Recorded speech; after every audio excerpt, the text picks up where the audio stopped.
Assalamualaikum warahmatullahi wabarakatuh. Bismillahirrahmanirrahim. Yang terhormat Kepala Sekolah SDN Petir 3 Bapak Romli SPD, yang terhormat teman-teman rekan sejawat SDN Petir 3, selamat siang dan selamat datang kepada Bapak Kepala Sekolah dan teman rekan sejawat yang berkenan hadir dalam kegiatan desiminasi dengan mengucapkan puji dan syukur acara kegiatan desiminasi ini dimulai. Adapun susunan acara kegiatan ini yaitu terdiri dari pembukaan yang sedang berlangsung, kemudian kita akan menyanyikan lagu Indonesia Raya yang akan dipimpin oleh Ibu Yuliani SPD. Kepada beliau dipersilahkan. Hadirin dimohon berdiri.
Terima kasih, hadirin dimohon untuk duduk kembali.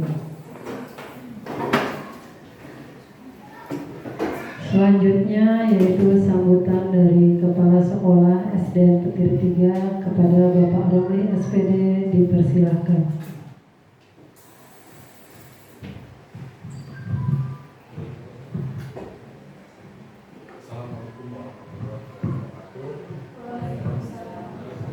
Assalamualaikum warahmatullahi wabarakatuh.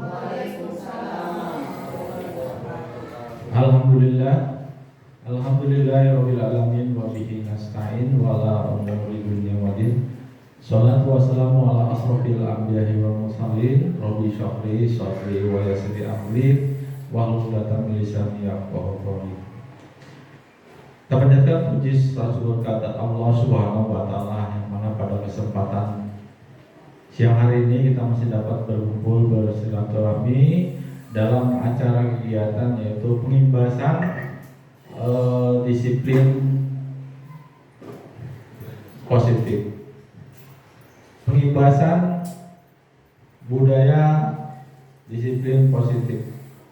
Jadi kepada Bapak serta Ibu yang mengisi atau dalam kegiatan ini diminta atau mohon untuk mengikuti dan dapat mengambil hikmah dari kegiatan-kegiatan yang diterapkan dari calon guru penggerak. Mungkin untuk kedepannya lagi, siapa tahu kita menjadi penerus atau pengikut menerapkan di samping sebagai calon guru penggerak juga bisa menerapkan disiplin budaya positif kepada diri kita sendiri kepada siswa. Kenapa? Karena beberapa hal yang perlu saya sampaikan juga tadi saya sudah panggil kepada salah satu guru yang bertugas di SD Petir 3 yang memang disiplinnya atau memang penetapan menjalankan tugasnya itu menurut dari penilaian saya itu ada sedikit kekurangan yang itu perlu kita perbaiki. Karena di setiap instansi atau tempat kita bertugas atau di mana kita ditugaskan sebagai ASN, kita menjalankan sikap budaya disiplin, dan ini harus memang kita terapkan dan kita budayakan. Jangan sampai apa yang kita terapkan kita sebagai ASN itu dari mulai kehadiran, sikap kepribadian, atau dalam menjalankan tugas itu banyak hal-hal yang kita tidak penuhi atau kita langgar.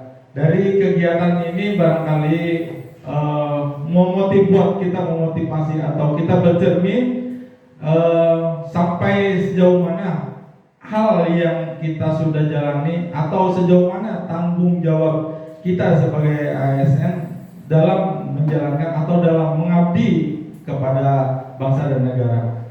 Mudah-mudahan Bapak Ibu guru yang ada di SD Petir 3 ini dapat menjalankan tugas dan kewajibannya sebagai ASN atau sebagai abdi negara untuk mempersiapkan atau memberikan sikap atau disiplin kepada siswa-siswi beserta keluarga besar SD Petir 3. Ada beberapa hal juga yang perlu sedikit saya sampaikan ini sekaligus saja pada saat kita pertemuan ini. Mestinya sih tadi saya sudah lihat ada beberapa siswa di ruang guru itu salah satu penetapan sikap disiplin, penerapan sikap disiplin terhadap kelakuan atau kegiatan dalam belajar yang memang baru ini saya lihat. Mudah-mudahan hal-hal semacam itu tidak terjadi kepada siswa kita berkaitan dengan perundungan atau pembulian atau bullying. Di sini baru saja Pak Kapim menerapkan atau menugaskan guru untuk menjadi satgas. Mudah-mudahan nanti akan lebih khusus saya panggil berkaitan dengan SK yang akan saya berikan atau tugas yang akan saya berikan. Bapak Ibu yang saya hormati, dalam hal ini kegiatan memang waktu yang sudah terbatas pada hari Jumat yang bapak-bapak barangkali untuk menjalankan kewajibannya untuk memenuhi kewajibannya menuju atau menjalankan sholat Jumat, barangkali nanti dilanjut kepada ibu-ibu untuk melanjutkan kegiatan ini. Mudah-mudahan apa yang disampaikan sama guru penggerak atau Ibu Ika ini bermanfaat buat kita semua, atau kita dapat menerima untuk menyalurkan atau mengembangkan kedisiplinan kepada peserta didik kita. Barangkali itu yang dapat saya sampaikan. Atas kurang lebihnya saya mohon maaf. Bila taufiq wal hidayah. Assalamualaikum warahmatullahi wabarakatuh. Waalaikumsalam warahmatullahi wabarakatuh. Terima kasih kepada Bapak Kepala Sekolah yang sudah memberikan sambutan untuk kita semua. Semoga kita selalu termotivasi dan selalu istiqomah dalam dunia pendidikan. Selanjutnya yaitu presentasi terkait disiplin positif di kelas dan strategi penerapan pada konteks sekolah, yaitu aksi nyata 1.4 yang akan dipaparkan oleh saya sendiri. Sebelumnya saya ucapkan terima kasih kepada teman-teman yang sudah dapat hadir di sini. Sebelum kita mulai, saya mau berpantun, boleh ya Bu ya? Boleh. Telur dadar bumbunya lada, ditambah acar menambah selera. Saya di sini sebagai pematerinya, semoga lancar dan tercapai tujuannya. Terima kasih. Selanjutnya yaitu tujuan saya melakukan presentasi ini adalah peserta dapat mengetahui penerapan disiplin positif di kelas dan strategi penerapan di sekolah. Kemudian kita sama-sama dapat menunjukkan kemampuan kita dalam memandu pembuatan keyakinan kelas. Kemudian tujuannya juga adalah kita dapat menunjukkan kemampuan mempraktikkan segitiga restitusi dalam penerapan disiplin di kelas dan sekolah. Ya, selanjutnya ini adalah konsep inti budaya positif. Jadi ada budaya positif, di sini ada yang disebut dengan perubahan paradigma positif, yaitu perubahan pemikiran kita yang mengarah kepada perilaku yang positif. Kemudian ada disiplin positif, nilai-nilai kebajikan, kebutuhan dasar manusia, kemudian ada motivasi perilaku manusia, ada posisi kontrol guru, kemudian keyakinan kelas. Selanjutnya langsung kemudian kita adalah segitiga restitusi. Kita mulai dengan pembelajaran dengan paradigma baru. Apa sih yang dimaksud dengan pembelajaran dengan paradigma baru? Pembelajaran ini adalah merupakan pembelajaran yang dirancang berdasarkan prinsip pembelajaran berdiferensiasi, sehingga peserta didik belajar sesuai kebutuhannya berdasarkan tahap perkembangan sesuai teori psikologi modern, yaitu untuk mewujudkan profil pelajar Pancasila. Ada yang masih ingat nggak profil pelajaran Pancasila dimensinya? Ada nyanyiannya ya Bapak Ibu ya, teman-teman ya? Ya Bu Lela coba. Ya nyanyi silakan Bu Lela. Nyanyi. Duduk aja ya? Iya silakan. Boleh berdiri Bu Lela. Berdiri Bu Lela. Ah, iya. Pelajar Pancasila beriman dan bertakwa pada Tuhan dan Esa dan berakhlak mulia, pendidikan global, gotong mandiri, kreatif dan bernalar kritis. Ya, terima kasih Mbak Lela. Saya rasa anak-anak kalau kita nyanyikan seperti itu di kelas lebih mengena ya Bapak Ibu ya teman-teman ya. Jadi mereka lebih mengena, lebih apa itu profil pelajar Pancasila. Kemudian ini adalah profil pelajar Pancasila yang tadi sudah dibacakan oleh yang sudah dinyanyikan oleh Bu Lela. Nah ini adalah kita tentang miskonsepsi tentang teori kontrol. Jadi selama ini ada gambaran bahwa guru adalah yang mengendalikan. Ini ilusi guru mengontrol murid. Jadi ini seolah-olah anak itu nurut sama murid. Selama ini ya pembelajaran yang lama, pembelajaran sebelum kurikulum merdeka itu berpusat sama guru. Jadi guru cuma sebagai salah satu. Ini miskonsepsi, yaitu ada yang salah tentang teori kontrol. Kemudian ilusi bahwa kritik dan membuat rasa bersalah mampu menguatkan karakter. Jadi seolah-olah ada ilusi bahwa orang dewasa berhak untuk memaksa. Jadi ada paksaan. Selanjutnya kita harus merubah paradigma stimulus respon ke pendekatan teori kontrol. Yaitu ada stimulus respon tentang dunia, di mana adalah realitas atau kebutuhan kita sama. Kemudian semua orang melihat hal yang sama. Kita mencoba mengubah orang agar berpandangan sama dengan kita. Kemudian perilaku buruk dilihat sebagai suatu kesalahan. Orang lain bisa mengontrol saya bisa mengontrol orang lain. Pemaksaan ada pada saat bujukan gagal. Model berpikir menang atau kalah. Nah ini adalah stimulus atau respon tentang dunia. Kemudian teori kontrolnya tentang dunia adalah ternyata realitas atau kebutuhan kita berbeda, nggak sama.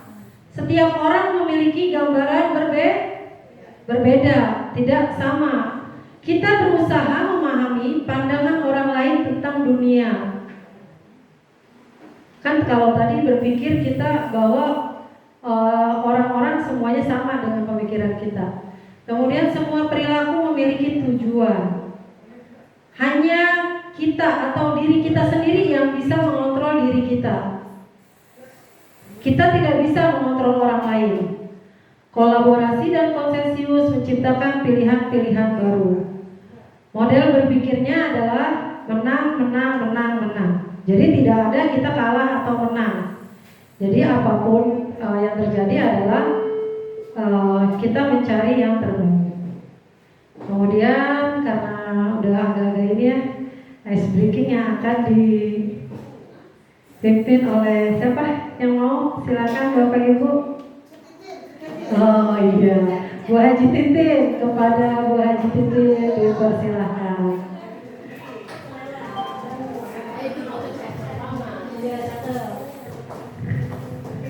Terima kasih Bu Ika. Kayaknya udah pada ngantuk nih.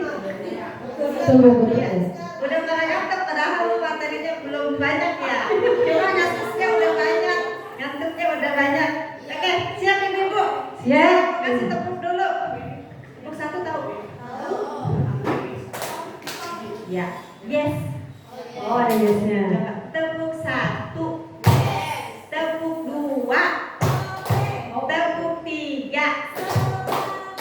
Tepuk empat.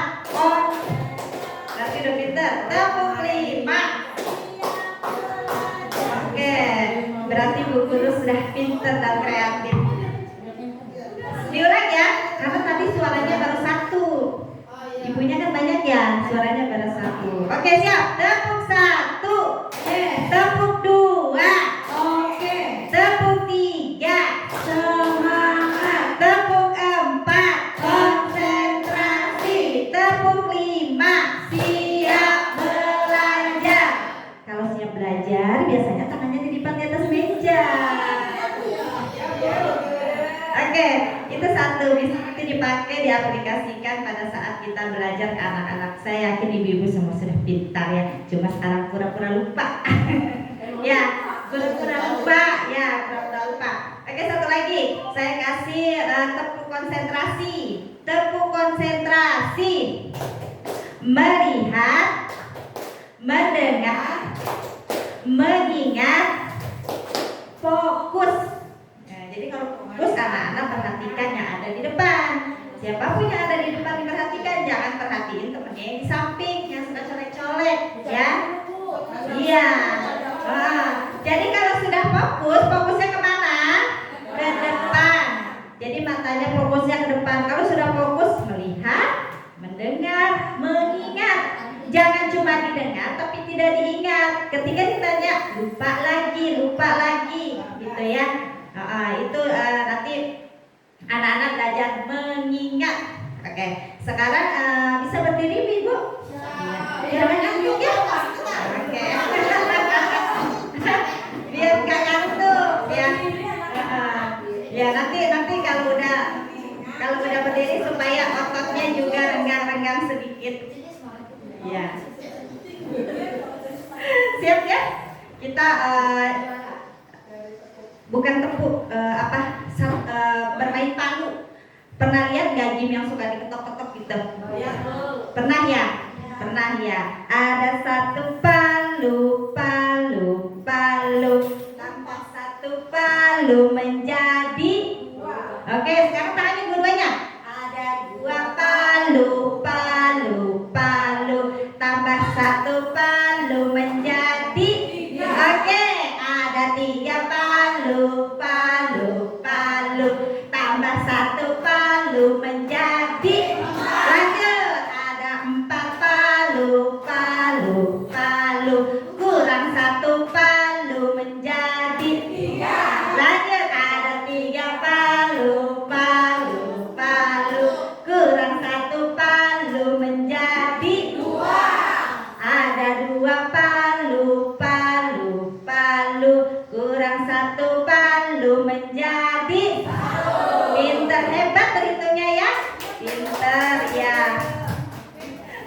Sudah banyak kayaknya ya. Nanti di lain kesempatan Ibu kasih lagi banyak untuk menerangkan anak-anak. Terima kasih Bu Ika, semoga sudah sekian semuanya ya. Terima kasih untuk Bu Haji Titin atas S-Breeding-nya. Ternyata kalau kita kolaborasi dengan rekan sejawat ternyata ada yang baru. Termasuk saya juga baru tahu tuh ada Palu ya Bu Haji Titin ya. Terima kasih Bu Haji Titin untuk ilmunya. Kemudian kita lanjutkan yaitu disiplin positif. Mungkin kita udah sering mendengar apa katanya disiplin. Disiplin biasanya kita mengarah ke mana? Kalau kita berbicara tentang disiplin biasanya kita mengarah ke aturan. Biasanya juga ke waktu ya. Yang lebih itu biasanya ke waktu. Nah, di sini ada pengertian dari disiplin. Ternyata disiplin adalah berasal dari kata disiplina yang artinya belajar. Disiplin mengacu pada disiplin diri yang memiliki tanggung jawab terhadap apa yang dilakukannya berdasarkan nilai-nilai yang diyakini. Nah, ternyata ada yang namanya disiplin positif, yaitu merupakan salah satu cara penerapan disiplin yang bertujuan untuk menumbuhkan kesadaran serta memberdayakan peserta didik tanpa imbalan, reward, ancaman atau hukuman. Kayaknya kalau dilihat dari bahasa ini susah nggak? Anak kayaknya kalau nggak pakai ancaman, hukuman atau penghargaan atau imbalan susah nggak, teman-teman? Susah ya? Susah. Nah, nanti ada trik-triknya. Sebagai pendidik, tujuan kita adalah menciptakan peserta didik yang memiliki disiplin diri, sehingga mereka berperilaku mengacu kepada nilai-nilai kebajikan universal dan memiliki motivasi intrinsik dalam perubahan perilaku ke arah yang lebih baik. Artinya mungkin sulit kalau kita tidak menerapkan imbalan, penghargaan, ancaman atau hukuman. Tapi ada yang nanti kita sebut dengan penerapan nilai-nilai kebajikan, yaitu nilai-nilai kebajikan itu adalah nilai-nilai yang disepakati bersama, terlepas dari perbedaan suku, bangsa, agama, bahasa maupun latar belakang dari peserta didik. Contoh nilai kebajikan institusi atau organisasi. Nah, kalau kita profil pelajar Pancasila ini yang tadi ya dinyanyikan oleh Bu Ella, kita sudah hafal. Dan itu juga sudah kita ajarkan ke anak-anak. Kemudian ini ada dari Ibu Primary Years Program. Di sini ada rasa toleransi. Ini nilai-nilai kebajikan yang ada, yaitu toleransi, rasa hormat, integritas, mandiri, menghargai, antusias, empati, keingintahuan, kreativitas, kerjasama, percaya diri, dan komitmen. Kemudian juga ada 9 pilar karakter Indonesian Heritage Foundation. Cinta Tuhan dan segenap ciptaannya, kemandirian dan tanggung jawab, amanah, diplomatis, hormat dan santun, dermawan, suka menolong, royong, percaya diri, kreatif, dan pekerja keras, kepemimpinan dan keadilan, baik dan rendah hati, toleransi, kedamaian, dan kesatuan. Kemudian ada lagi yang disebut dengan disiplin positif. Itu yang tadi adalah kebutuhan dasar manusia. Apa sih sebenarnya kebutuhan dasar manusia? Kebutuhan manusia adalah segala sesuatu yang dibutuhkan oleh manusia untuk mempertahankan keseimbangan kondisi fisiologis dan psikologis yang bertujuan untuk mempertahankan kehidupan dan kesehatan. Nah, ada 5 kebutuhan dasar manusia. Ternyata ada 5 kebutuhan dasar manusia menurut Dr. William Glasser, yaitu adalah penguasaan, kasih sayang dan rasa diterima, bertahan hidup, kesenangan, dan juga kebebasan. Biasanya nih anak-anak kalau merengek, ada kebutuhan dasarnya yang tidak terpenuhi. Tidak jauh sama kita ya ibu-ibu ya. Kalau kita agak-agak bete, berarti ada kebutuhan dasar kita ya kurang. Entah itu kasih sayang dan rasa diterima, kebebasan, kesenangan, atau penguasaan terhadap orang lain dan bertahan hidup. Nah, yang tadi kita sempat tadi saksikan di kantor itu sepertinya penguasaan ya. Dia ingin berkuasa atas teman-temannya. Ada rasa ingin menguasai. Kemudian motivasi perilaku manusia. Nah, ternyata motivasi perilaku manusia ini adalah untuk menghindari ketidaknyamanan atau hukuman. Kita melakukan atau motivasi kita terhadap sesuatu itu biasanya untuk menghindari ketidaknyamanan atau hukuman. Kemudian untuk mendapatkan imbalan atau penghargaan dari orang lain. Untuk menjadi orang yang mereka inginkan dan menghargai diri sendiri dengan nilai-nilai yang mereka percaya. Teori motivasi perilaku manusia ini ada 3, motivasi eksternal, ini motivasi eksternal, kemudian motivasi internal. Nah, teori motivasi perilaku eksternal ini untuk menghindari ketidaknyamanan atau hukuman. Apa yang akan terjadi apabila saya tidak melakukannya? Jadi ada rasa kekhawatiran atau ketidaknyamanan. Dia ada rasa ketakutan jika tidak melakukan. Kalau saya nggak melakukannya, nanti saya dihukum. Kemudian motivasi eksternal lagi yaitu adalah untuk mendapatkan imbalan dari orang lain atau institusi.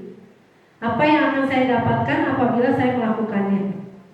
Nah, yang ini adalah motivasi internal. Ini yang udah masuk ke tujuan disiplin positif. Jadi kita menghargai diri kita sendiri. Sehingga apabila kita menghargai diri kita sendiri, saya akan menjadi orang yang seperti apa bila saya melakukannya. Jadi tidak mengharapkan apa yang tadi. Tidak mengharapkan imbalan dan juga tidak takut akan hukuman. Jadi dia sudah menghargai diri dia sendiri. Nah, ini adalah merdeka menurut Ki Hajar Dewantara. Sering kita dengar ya Bapak Ibu ya, teman-teman arti kata merdeka, merdeka belajar, merdeka mengajar. Ternyata merdeka itu artinya tidak hanya terlepas dari perintah, tapi kita juga cakap membuat memerintah diri sendiri. Jadi merdeka itu bukan artinya kita bebas sebebas-bebasnya. Nah, ini adalah konsep disiplin dengan identitas gagal. Jadi kalau kita melakukan konsep disiplin tapi masih ada hukuman dan penghargaan, maka dengan identitas gagal. Karena hukuman itu adalah menyakitkan. Menyakitkan tidak di anak atau di diri kita sendiri. Menyakitkan. Kemudian tidak nyaman.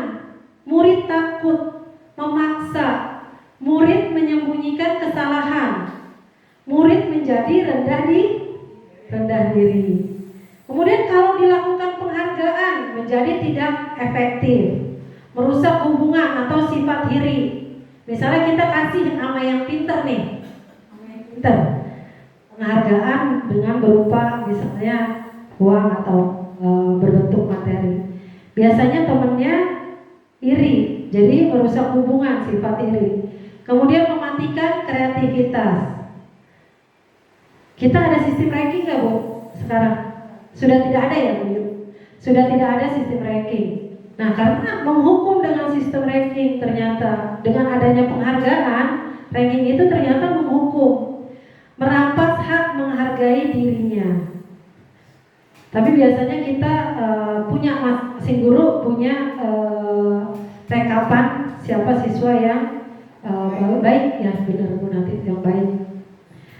Konsep disiplin dengan identitas sukses. Nah, disiplin ini jika dikatakan sukses jika ada penguatan jangka pendek, perlu monitoring berkelanjutan, ada respon, murid menghormati peraturan, kehilangan waktu untuk merenungi kesalahan. Ini konsekuensinya ya, konsekuensi yang terjadi. Kalau disiplin dengan identitas sukses tidak ada hukuman atau penghargaan, tapi yang ada adalah konsekuensi dan restitusi. Bahasanya beda ya. Kalau yang identitas gagal tadi ada hukuman sama penghargaan. Tapi kalau konsep disiplin yang kita tanamkan itu berhasil, identitasnya sukses, disebutnya konsekuensi dan restitusi.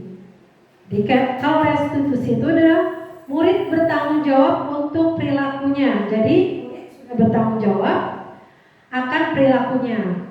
Kemudian fokus pada pemecahan masalah jangka panjang. Murid menghormati dirinya dan orang lain. Teori kontrol, dirinya memegang kontrol. Murid bersemangat memperbaiki kesalahan. Jadi ada perbaikan dari diri dia sendiri, di mana dia ingin selalu memperbaiki kesalahannya. Kemudian ini adalah konsep disiplin pendekatan restitusi, sebuah cara menanamkan disiplin positif pada murid. Oke, saya minta tolong kepada Bu Laila untuk membacakan pengertian restitusi dan juga ciri-ciri restitusi. Berhubung mikir di depan Bu Laila. Oh, Bu Delima, silakan Bu Delima.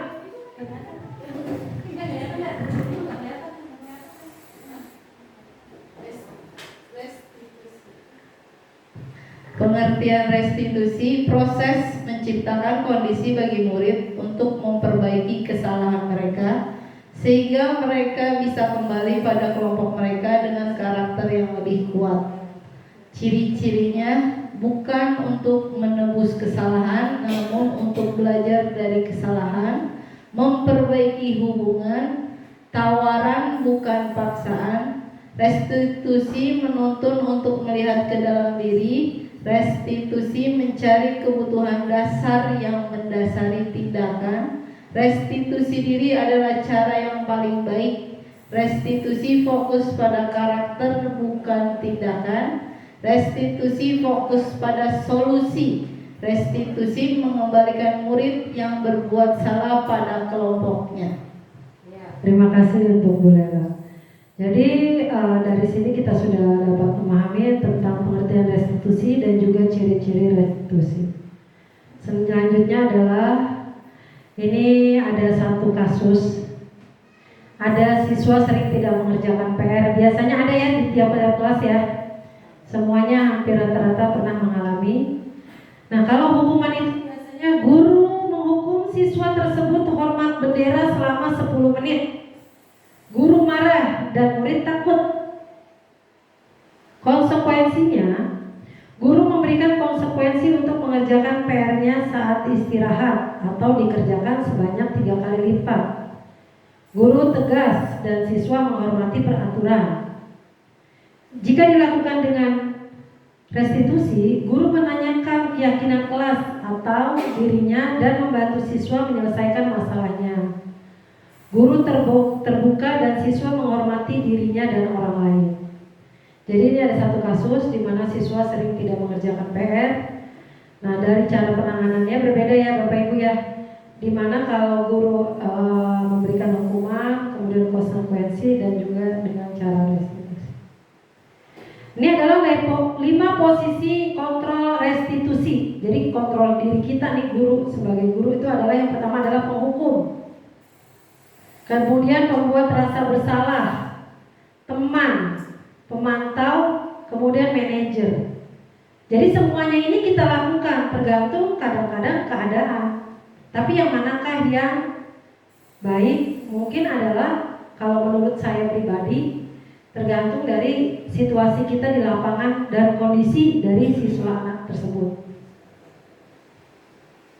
Harapannya sih kita menjadi lebih bijak dalam memposisikan kita itu sebagai pendidik itu seperti apa di antara 5.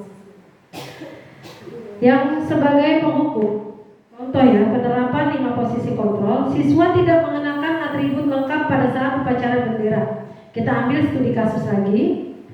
Ketika posisi kita sebagai penghukum, mungkin kita akan berkata patuhi aturan sekolah, lalu kamu berdiri di depan barisan.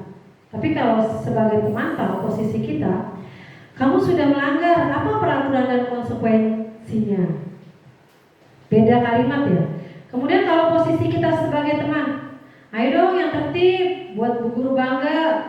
Kali ini tidak apa-apa kamu salah. Nah, untuk yang pembuat rasa bersalah, berapa kali Bu Guru harus memberitahu kamu? Bu Guru kecewa sama kamu. posisi kita sebagai manajer, apakah kamu tahu kesalahanmu? Kira-kira bagaimana kamu akan memperbaiki kesalahan ini? Nah, ini ada keyakinan kelas. Nah, kita biasanya buat keyakinan dan kesepakatan kelas ya. Untuk Bapak Ibu guru wali murid mungkin buat kesepakatan kelas. Ada yang masih ingat dengan kesepakatan kelas? Apa itu perbedaan kesepakatan kelas dan keyakinan kelas? Bapak Ibu masih ingat nggak dengan kesepakatan kelas? Kita buat ya pada awal pembelajaran itu pasti kita buat. Saya lihat di semua kelas ada keyakinan kelas atau kesepakatan kelas ditempel di ini seperti Bu Yuli juga udah nempel nih keyakinan kelasnya, termasuk keyakinan kelas atau kesepakatan kelas. Ya, ya silakan Bu Lela. Iya, Bu Lela boleh nggak apa-apa. Kalau kesepakatan kelas itu dibuat, didukung, dikembangkan bersama antara guru dengan siswa, di mana di dalamnya itu menuntun pada nilai-nilai positif. Nah, kalau keyakinan kelas, apa yang udah menjadi kesepakatan kelas itu, itulah yang menjadi keyakinannya yang diyakini dalam proses pembelajaran bersama siswa. Oke. Ya betul sekali. Tepuk tangan buat Bu Lela. Bu Lela keren. Nah, jadi itu adalah perbedaan kesepakatan kelas dan keyakinan kelas. Dasarnya persamaannya adalah sama-sama dibuat dan disepakati bersama oleh murid dan guru. Nah, ini ada mengapa keyakinan kelas, mengapa tidak peraturan kelas aja. Kalau dulu kita peraturan kelas ya, tata tertib, betul Bu Jepit, tata tertib kelas. Nah, keyakinan kelas ini nih, misalnya nih, mengapa kita memiliki peraturan tentang penggunaan helm saat mengendarai kendaraan roda 2 atau motor? Supaya apa? Nah, supaya aman. Bagus nih jawabannya, nggak ada yang bilang takut sama Pak Polisi. Jadi kita udah yakin sama diri kita, oh kita pakai helm ya supaya aman. Nah, itu keyakinan kelas yang sudah ditanamkan, yang ada udah sama diri kita. Jadi kita bukan takut karena nanti dihukum sama Pak Polisi, tapi karena memang untuk keamanan dan keselamatan. Kemudian mengapa kita memiliki peraturan tentang penggunaan masker dan mencuci tangan setiap saat? Ya, supaya untuk lebih sehat, bersih gitu. Nah, ini adalah pada awal-awal kita buat kegiatan keyakinan kelas. Saya lihat juga kemarin teman-teman udah buat ya kegiatan di awal pembelajaran. Nah, bagaimana pembentukan keyakinan kelas?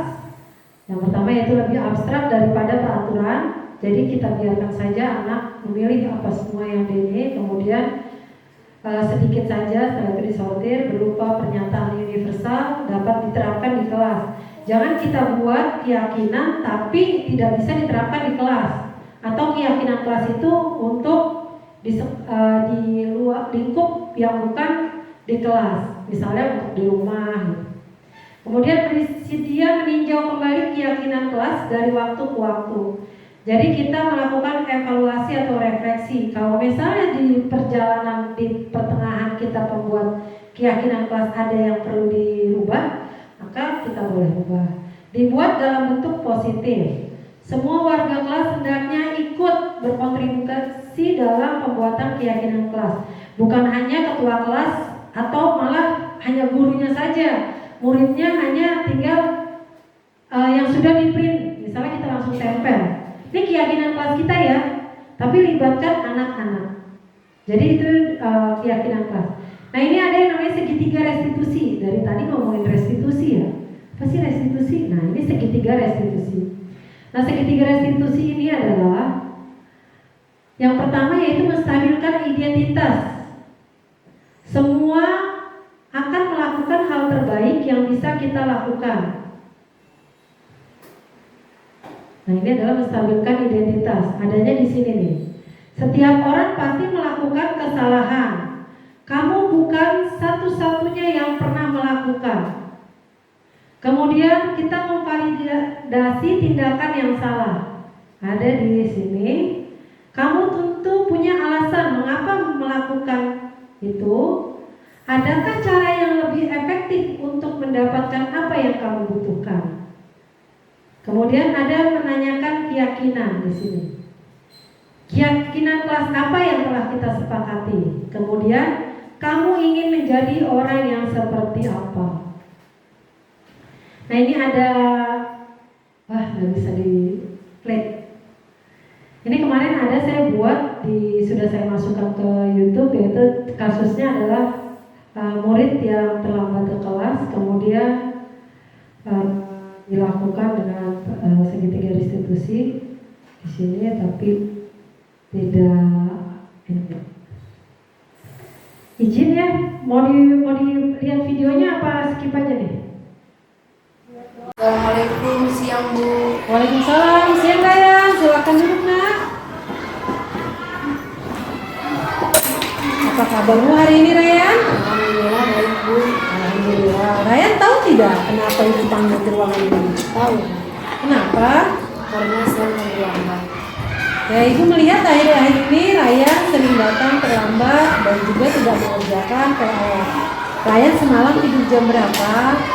Jam sama 12 gitu. 12. Ryan masih ingat tidak keyakinan kelas yang sudah kita buat dan sepakati bersama di kelas? Masih Apa? untuk tidak datang terlambat. Ya, kalau boleh ibu tahu kenapa yang Ryan sampai datang terlambat? Saya bantu ibu saya menguruskan rumah. Ibu tahu setiap permasalahan yang ada pasti ada jalan keluarnya. Dan ibu terima alasan yang diberikan oleh Ryan. Tetapi apakah tindakan Ryan itu benar? Tidak. Lalu apa yang akan Ryan lakukan ke depannya? Tidak datang terlambat lagi. Tidak datang terlambat lagi. Membantu orang tua sangat baik ya nak. Tetapi tugas sekolah harus tetap diutamakan dan jalankan dengan baik. Sekarang Ryan boleh kembali ke kelas. Assalamualaikum. Waalaikumsalam Grisel. Apa kabarmu hari ini Grisel? Baik Bu. Grisel tahu tidak kenapa ibu minta Grisel datang ke ruangan ini? Hari ini Grisel menabung berapa? 5.000. Lalu mengapa 3 hari ini kamu menabung hanya 5.000 saja? Sedangkan ibu dikabari nih oleh bunda kamu tadi bahwa tiap hari kamu menabung 10.000. Setelah ibu cek di rekap tabungan selama 3 hari ini, benar kamu hanya menabung 5.000 aja sayang. Karena saya jajan ibu. Oh, kalau ibu boleh tahu uang 5.000-nya itu kamu jajankan untuk apa aja Grisel? Untuk makanan Bu. Untuk makanan. Kamu masih ingat tidak kesepakatan kelas yang sudah kita buat bersama-sama? Masih Bu. Tentang apa? Jujur dan tidak boleh berbohong. Jujur dan tidak boleh berbohong. Kamu tahu apa itu tindakan yang kamu lakukan itu sudah benar? Tidak. Lalu apa yang harus kamu lakukan? Tidak boleh berbohong. Tidak boleh berbohong lagi. Ibu tahu nih, Grisel adalah anak yang baik dan soleha. Tindakan kamu tidak baik dan merugikan kamu, orang tua, dan juga ibu sendiri yang merasa bahwa ibu telah dibohongi oleh kamu. Jadi nanti setelah pulang sekolah, kamu minta maaf ya dengan bunda kamu. Bisa? Oke, kalau begitu Grisel kembali ya ke kelas. Waalaikumsalam. Kalau ini, jadi di YouTube saya ada ini.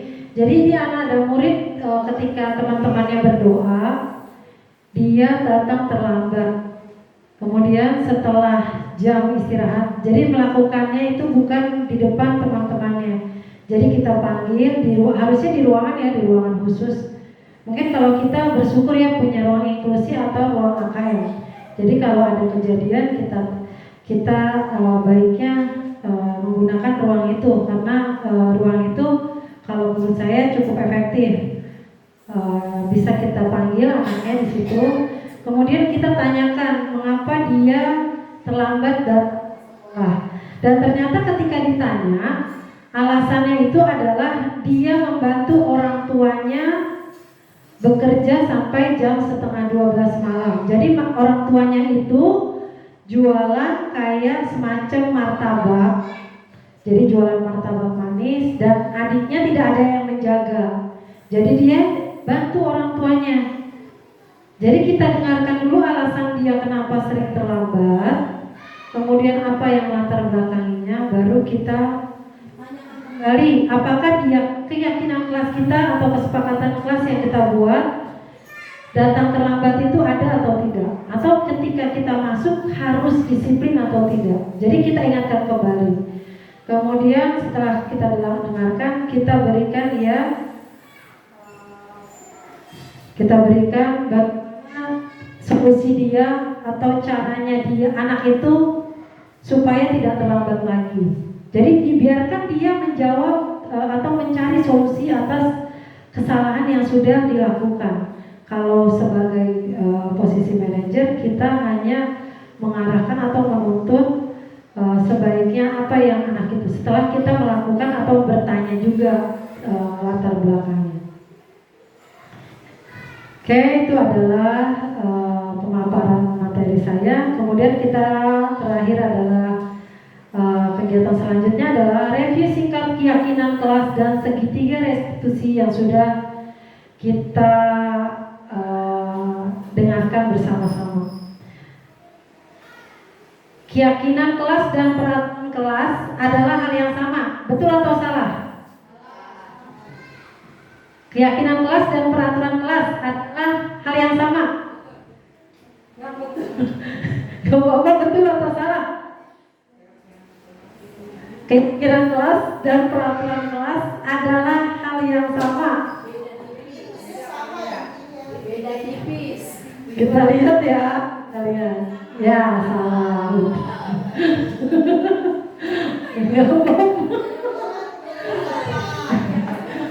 Ya, kemudian keyakinan kelas berlandaskan nilai-nilai kebajikan atau prinsip. Oke, betul. Nah, gitu deh.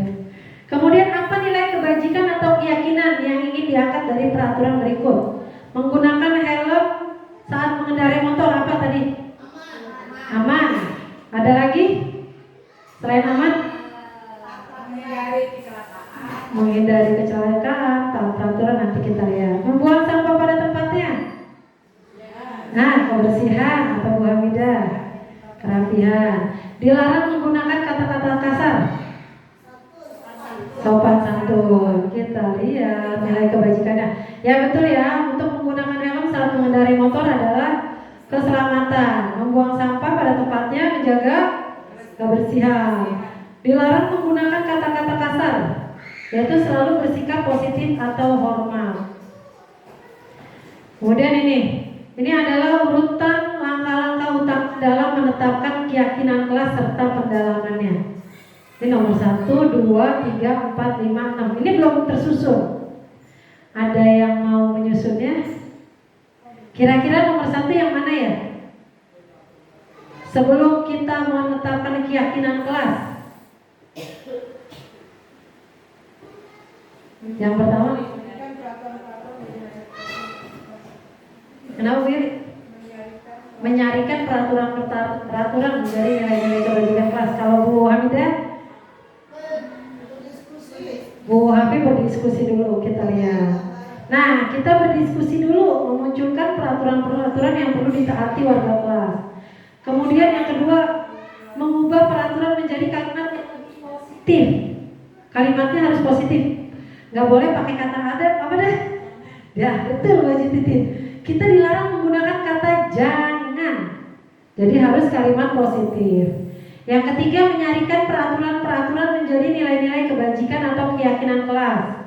Yang keempat, berdiskusi mengenai gambaran perilaku yang mencerminkan keyakinan kelas. Yang keenam, meninjau ulang keyakinan kelas dari waktu ke waktu. Dan selanjutnya yaitu ada 5 kebutuhan dasar manusia. Yang pertama apa tadi? Kesenangan. Kedua? Yang ketiga? Kebebasan. Keempat? Apa bukan? Apa yang keempat?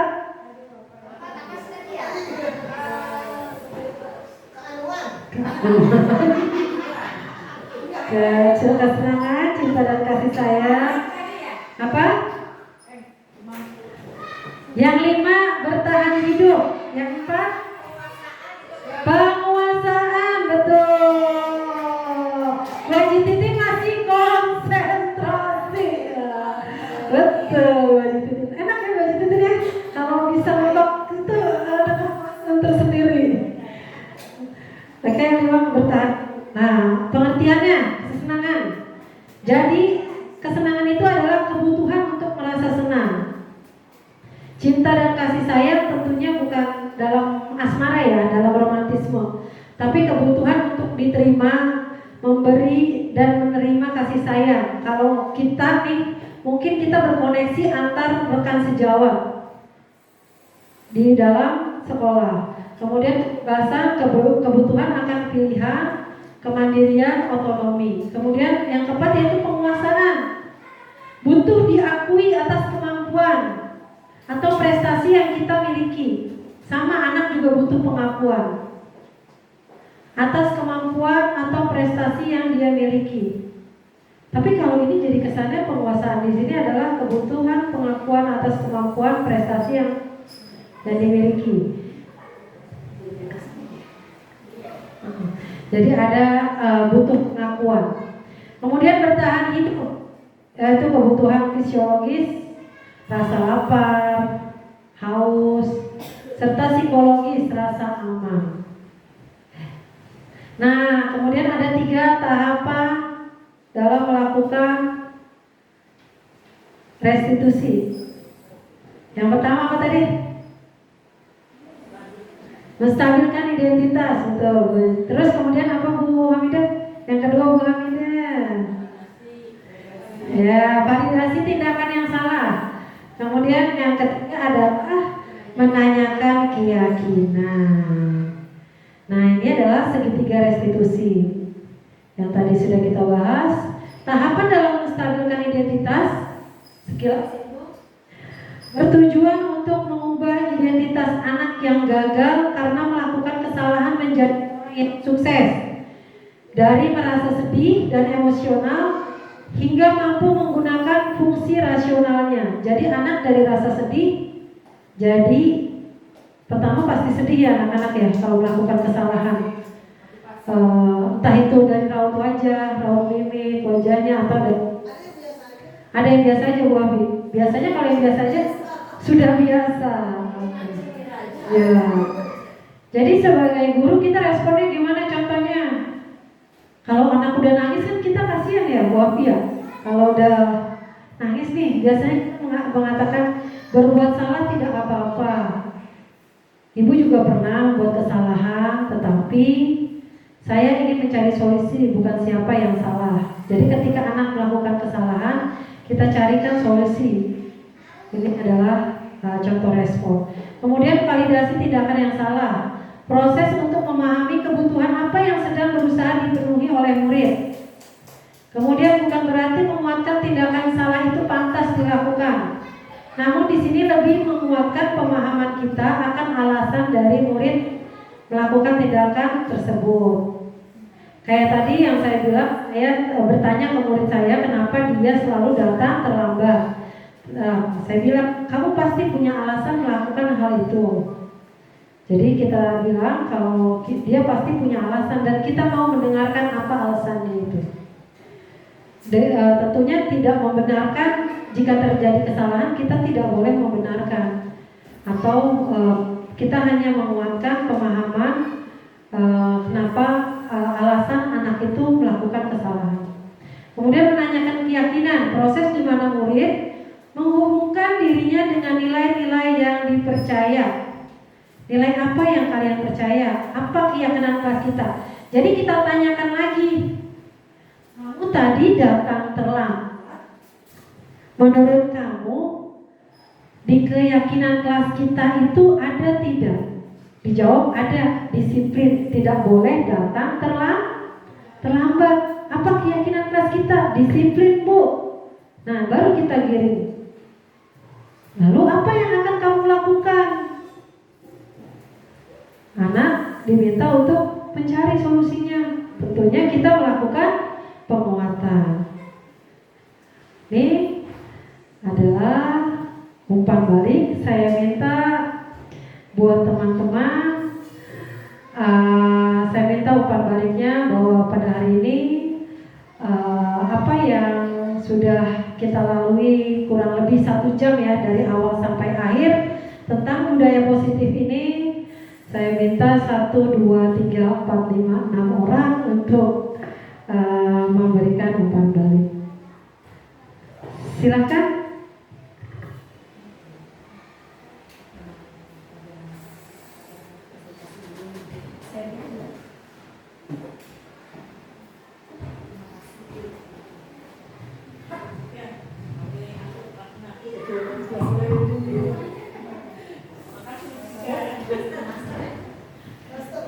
Ya, terima kasih Bu Siska. Silakan.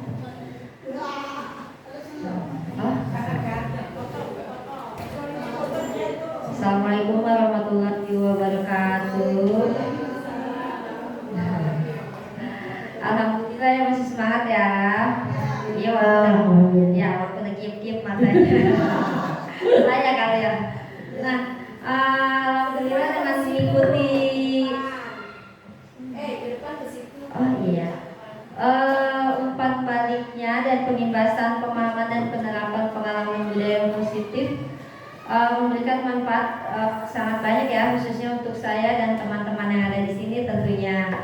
Jadi kita semacam kayak tadi juga keyakinan dan kesepakatan kelas itu, jadi maknanya kita lebih tahu lagi ya.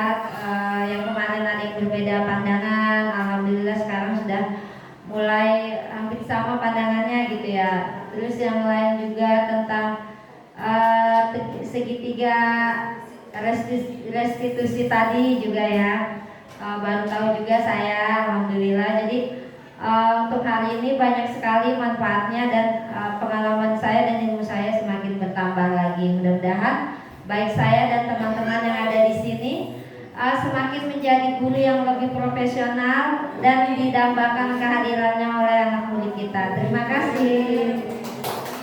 Ya, terima kasih untuk Bu Siska.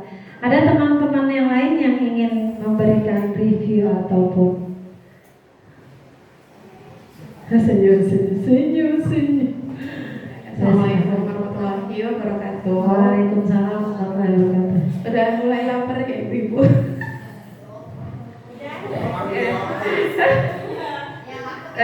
Sebelumnya terima kasih untuk Bu Ika atas materinya untuk pada hari ini.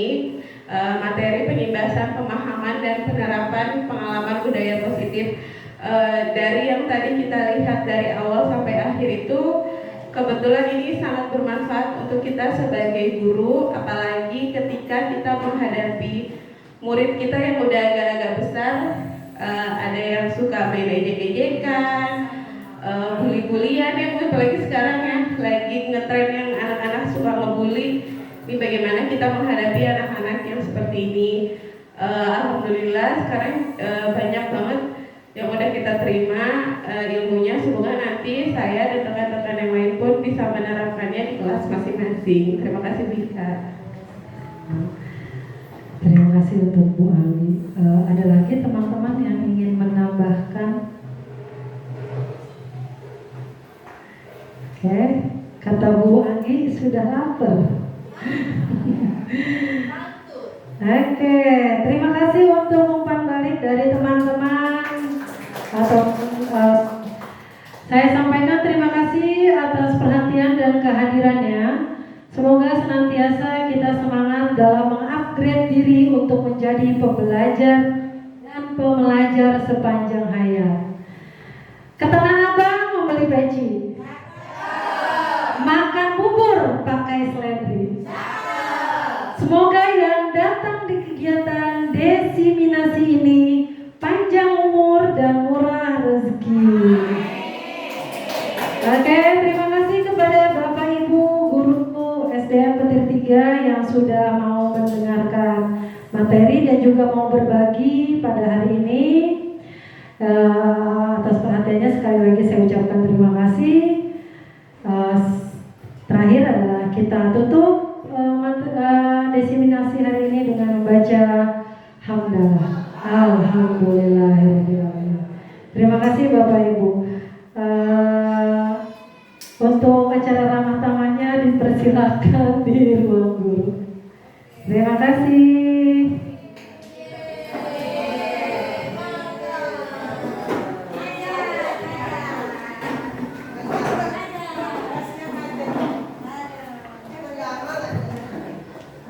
Assalamualaikum warahmatullahi wabarakatuh.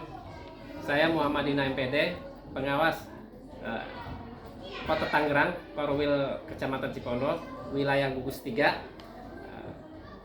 Pada hari ini menyatakan bahwa salah satu guru binaan saya sedang melaksanakan aksi nyata karena beliau sedang mengikuti kegiatan program guru penggerak.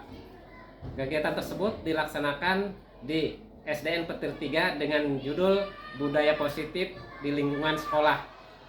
Demikian testimoni ini saya sampaikan. Wassalamualaikum warahmatullahi wabarakatuh.